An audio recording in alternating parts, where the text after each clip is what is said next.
서울에 소재한 동국대학교에서 25년간 정치 철학을 가르쳐온 황태현 교수입니다. 우선 저에게 한중일 유명기자 간담회에서 기조 발제를 할 영광스러운 기회를 마련해 주신 인민일보사와 사장님 그리고 강강산 편집부국장님께 심심한 감사의 말씀을 올립니다. 그리고 제 발제를 경청해 주실 여기 계신 반가운 유명기자 여러분과 관계자 여러분께도 따뜻한 감사의 마음을 표합니다. 저는 오늘 공자 철학은 한중일 삼국의 문화적인 근기이자 공존 공영의 공동 자세이다 라는 제목하에 유교문명과 공자 철학이 설천하여 서양의 계몽주의를 일으키고 기독교 문명을 세속화 근대화시킨 16, 18세기의 동서 문명 교류사를 돌아옴으로써 오늘날 한중일 문화인들과 지식인들이 유교적 문화 전통에 대한 근기를 회복하고 영내 평화를 가지고 서로 협력하여 한중일 협동제국의 문화적, 도덕적 소프트 파워를 서구 제국보다 높이 고양시킨 데 기여할 그 어떤 새로운 관점을 제시해보고자 합니다. 한중일 지식인들과 문화인들은 19세기 말일에 서구 문명에 대한 열등감과 숭배의식 그리고 유교 문화에 대한 자멸의식에 시달려왔습니다. 우리의 지난 세기까지도 공자가 죽어야 나라가 산다고 주장하는 사람들도 적지 않았습니다. 보통 우리는 19세기 이래 서구에서 들어온 논문 중에는 나쁜 요소들도 있지만 좋은 요소들이 더 많다고 생각합니다. 맞는 말입니다. 그러나 여러 서구적 정치 이념과 도덕 원칙들이 우리의 유교 문화와 그리 다르지 않다고 생각하는 것도 사실입니다. 우리가 서구로부터 배운 좋은 요소들은 선진기술, 경제경영, 자유평등, 관용혁명, 학교, 언론, 정당 제도에 걸쳐 광범합니다. 나쁜 요소들은 제국주의, 군국주의, 파시즘, 집단학살입니다. 그러나 이 요소들의 역사적 유래를 면밀히 분석해보면 동서양 학자들이 그간 서양 고유 것으로 모여온 좋은 요소들은 모두 16세기 중반부터 18세기 말까지 250년간 선천한 공자 철학과 유교 문화에서 유래하는 것들이고 제국주의, 파시즘, 집단학살 등 나쁜 요소들은 모두 다 서양의 호전적 히브리즘과 헬레니즘 전통에서 유래하는 것들이라는 사실이 선명하게 드러납니다. 17세기 중반부터 18세기까지 150년간 서양을 휩쓴 대문주의 사조는 공자 철학을 리메이크를 통해 인간을 종교적 미신과 목매, 공간적 억압과 착취로부터 해방시키고 세속적 질서를 확립함으로써 인간 본성을 회복하는 탈기독교적, 탈인학적, 탈공간적 인간 해방으로 기억했습니다. 서양 개봉주의자들은 공자의 세속적 도덕 철학과 중국 제국의 평등 원리를 기독교적 계시도덕과 서구 제국의 공간적 신분 차별에 대한 대안으로 활용했습니다. 이런 가닥의 개봉주의자들은 너나 없이 공자를 칭송했습니다.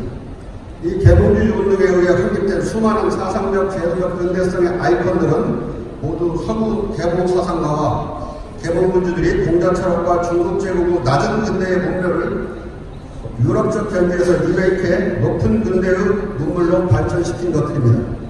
고대 히랍 이래 서양 역대 국가에서 백성은 늘 노예나 농노나 또는 예능이었습니다. 이런 서양에서 백성의 자유와 평등이란 어불성설이었습니다. 17세기 중반까지 서양 철학자들은 오직 노예주, 영주, 군주들의 자유와 평등만을 노렸습니다. 반대로 공자는 백성의 자유와 평등만을 노렸고 송대일의 중국 제국은 이를 실제로 구현했습니다. 십수년간 유럽의 사료들을 추적한 저의 심층 연구에 의하면 서양에서 16세기 말에 처음 등장하는 자연적 자유는 정형과 자기 없는 다스림을 뜻하는 공자의 무의치 이념과 백성의 임금을 표준으로 삼아 자치한다는 백성 직분이 자치 이념으로부터 발전했습니다. 그리고 평등은 천하의 남에서부터 귀한 자는 없다는 공자의 태생적 평등론, 사무세관의 간집 불세승론과 능력주의 공무 단임제, 그리고 중국의 탈신분제적 평등사의 모델로부터 유래했습니다. 관용이념, 인도주의, 인권사상, 자유시장, 공무원 임용고시, 관료제, 영국 내각제, 권력권입제, 폭군방벌, 혁명과 및 세속적 정치노화, 정교분리, 보통교육, 3단계 교육제도, 복지국가 등 그 밖에 수많은 근대적 제도들도 공자병정과 중국 제도로부터 유래했습니다. 이런 까닭에 극동제국은 19세기 말년부터 서세 동전기에 극서제국의 근대적 사상제도를 접하고서 그 수용 여부를 두고 처음에 잠시 갈등을 겪었을지라도 이 약물 극동 문보다 더 발전된 그러나 유교 문화와 동일적인 것이라고 여겼습니다. 이것은 가령 대한제국 광무제 고종의 국원 13륜에서도 명확하게 정식화되었습니다. 국원 13륜은 서양 각국의 제도가 세밀한 집행에서 더해지는 것이 있지만 우리의 기존 제도와 상당히 합치된다는 고종의 기본 인식에서 출발해 한국의 전통을 근본으로 삼고 새 것을 창조해 한국화함으로써 근대화를 이룩한다는 대한제국의 중도개혁적 근대화론이었습니다. 극동제국은 자국의 유교적 기존 제도와 사상들을 세밀하게 다듬고 서양 양론들을 참작해 한국화, 중국화, 일본화함으로써 단기간에 쉽사리 높은 근대로 도약할 수 있었던 것입니다. 일본사가 나이토 고난의 말대로 중국, 송대 중국은 사상 초유로 초기 근대 또는 낮은 근대를 이룩했고 10세기 이후 세계사는 중국의 이 초기 근대의 문물이 동서로 확산되는 과정이었습니다. 이런 까닭에 독일의 한차가 송대 이후 중국적 근대를 보편사적 근대라고 봅니다.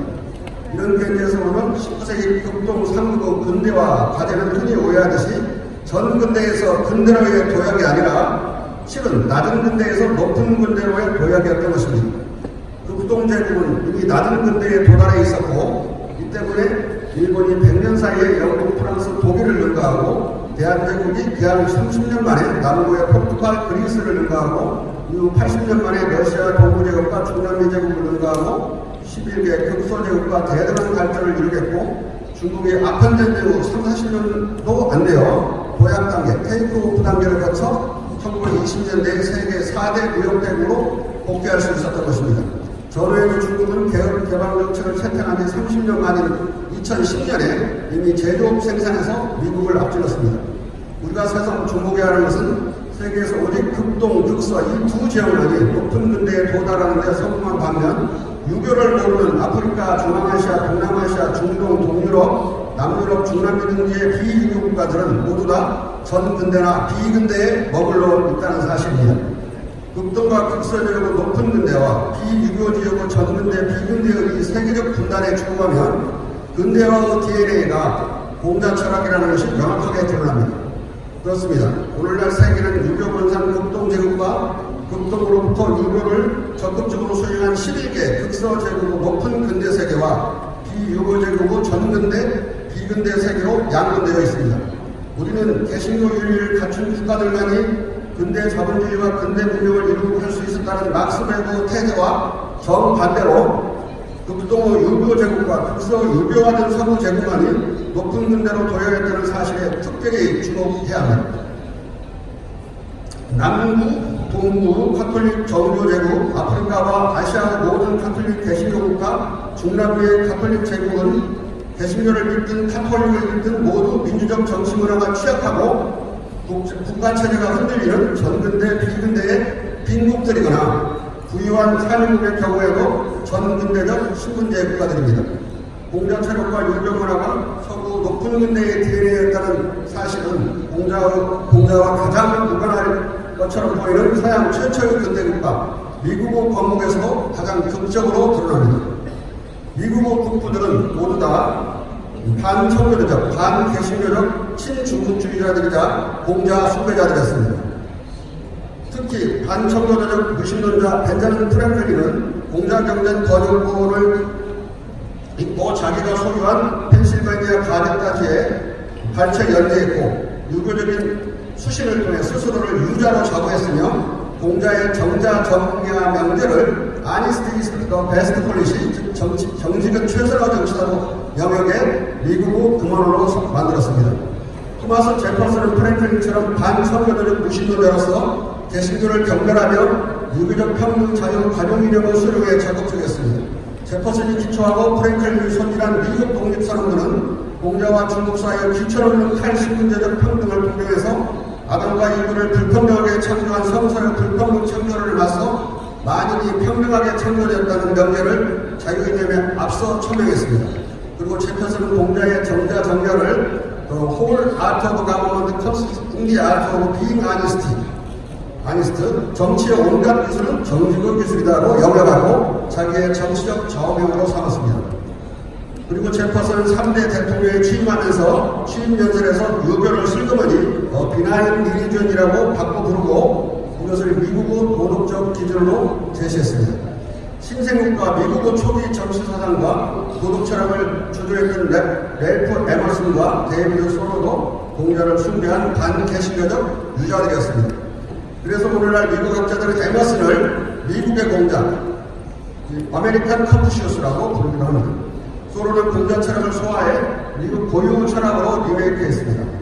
소로 가장 유명한 책 시민 불복종론은 철두철미 유교적인 책입니다.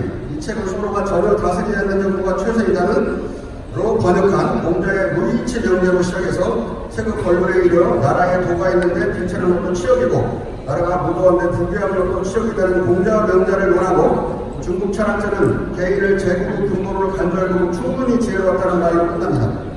이 책의 핵심 논리는 본론에 있는 공자 명제와 앞뒤로 연결된 천하에 도가 있으면 출현하고 도가 없으면 은둔한다는 명제입니다.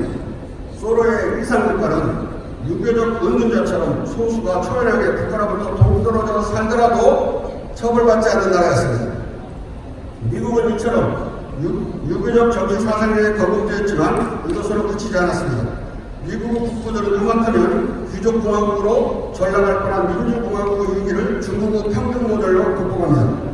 미국은 5,500여 명의 독립전쟁 참전 대립군 장교들이 1784년부터 쿠데타적 움직임을 보이며 자신들을 유럽어 귀족처럼 세습 귀족으로 만들어 달라고 요구함으로써 일대 국가 위기에 봉착합니다.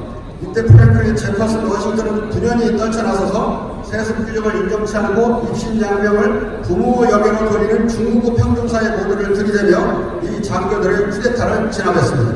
또한 신생국가 미국은 영국의 경제 공세로 야기된 국가부도 위기도 중국에 의존해 극복합니다. 미국 정부는 절망적 경제 상황에서 중국과 직접 무역할 수 있는 길을 모색합니다.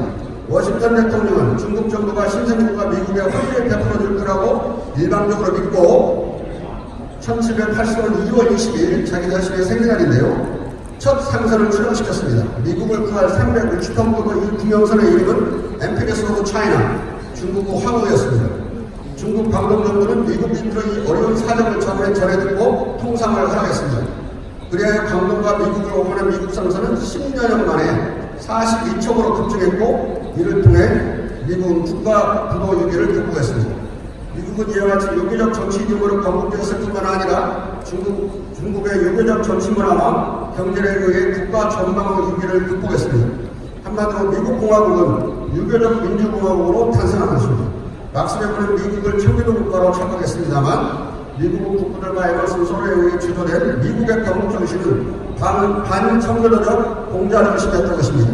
이 때문에 미국 국무부는 1930년대에 신축한 최고법으로 통편 입구 삼각 박공벽에 모세 좌상을 중심으로 왼쪽에 솔론 입상을 오른쪽에는 공자 입상을 세웠습니다.